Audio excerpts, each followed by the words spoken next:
This top-tier assassin wants to finish the task of assassinating the Black Gang's priest under the eyes of a group of bodyguards. He disguised himself as a hotel waiter and deliberately overturned the wine glass to give the priest a chance to pour the wine. In a panic, he took the opportunity to wipe the priest's neck and then turned around and when the bodyguards reacted, the assassin had already solved the guards outside and left. The assassin called Lao Shang is a famous diamond killer in the world. Every time he takes action, he only collects corresponding diamonds as revenge. But this time the middleman gave him more diamonds worth 50,000.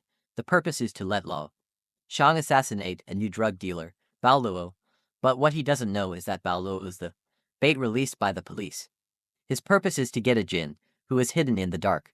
Many years ago, the police chief hired a jinn to assassinate Bao Luo, but he was revenged by Bao Luo. His wife was tortured to death. Although she was finally saved, but because the injury was too serious, she became a plant person. In order to get revenge, he hid the money that the drug dealer bribed the chief. He also reported the murder of the chief's brother, and now only by killing a jinn can the chief get rid of the crime. So the chief released Bao Luo and advanced through his own relationship, and issued $1 million reward order to him.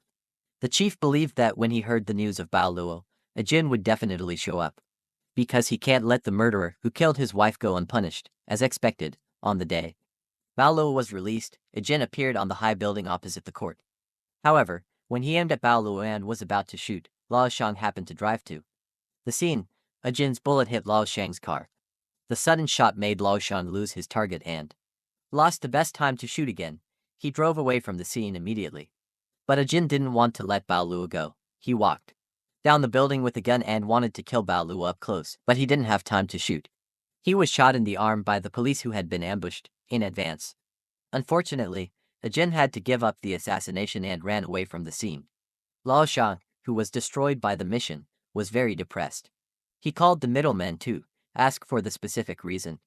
The middleman told him that this was an exclusive mission. The third party's intervention was just because of personal grudges. It didn't affect his mission. Then the latest address of Bao Luo appeared. On the other hand, a jinn also knew that this was a trap set by the police.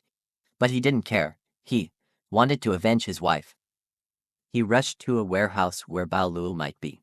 He quickly crossed the fence and turned over the guard in a few rounds. When he was looking for Bao Luo with a gun, Lao Shang suddenly appeared behind him. The two of them had a fight. They were very good at fighting. In the end, the two of them shot at the same time. A jinn proposed that the two of them work together to complete the assassination mission. All he wanted was Bao Luo's head. As for the reward, it can all be used by Lao Shang. Lao Shang finally chose to cooperate. Then the two of them found Bao Luo's weapon designer. At first, the designer was very determined. But under a jinn's threat, he still said Bao Luo's action. When he got the answer he wanted, Lao Shang shot and alerted him. This is the killer's usual style. Never leave anyone who has seen his own neck. Then the two of them fought hard to wait for Bao Luo's appearance. At night, a jinn went to the police chief's house. He warned the chief not to hinder himself from avenging Bao Luo, otherwise, he would shoot at the chief's family. However, this angered the chief. He angrily asked his subordinates to get rid of a jinn within 48 hours. Otherwise, they would all be sent to prison. Under pressure, one of the police officers came up with a plan. Use Bao Luo and Lao Shang to solve a jinn. So when Bao Luo found the middleman, the police immediately surrounded them and promised that as long as Bao Luo can kill a jinn, he can have the right to live forever. Bao Luo agreed very quickly. Then the middleman asked Lao Shang to reschedule the assassination mission. This mission is very simple.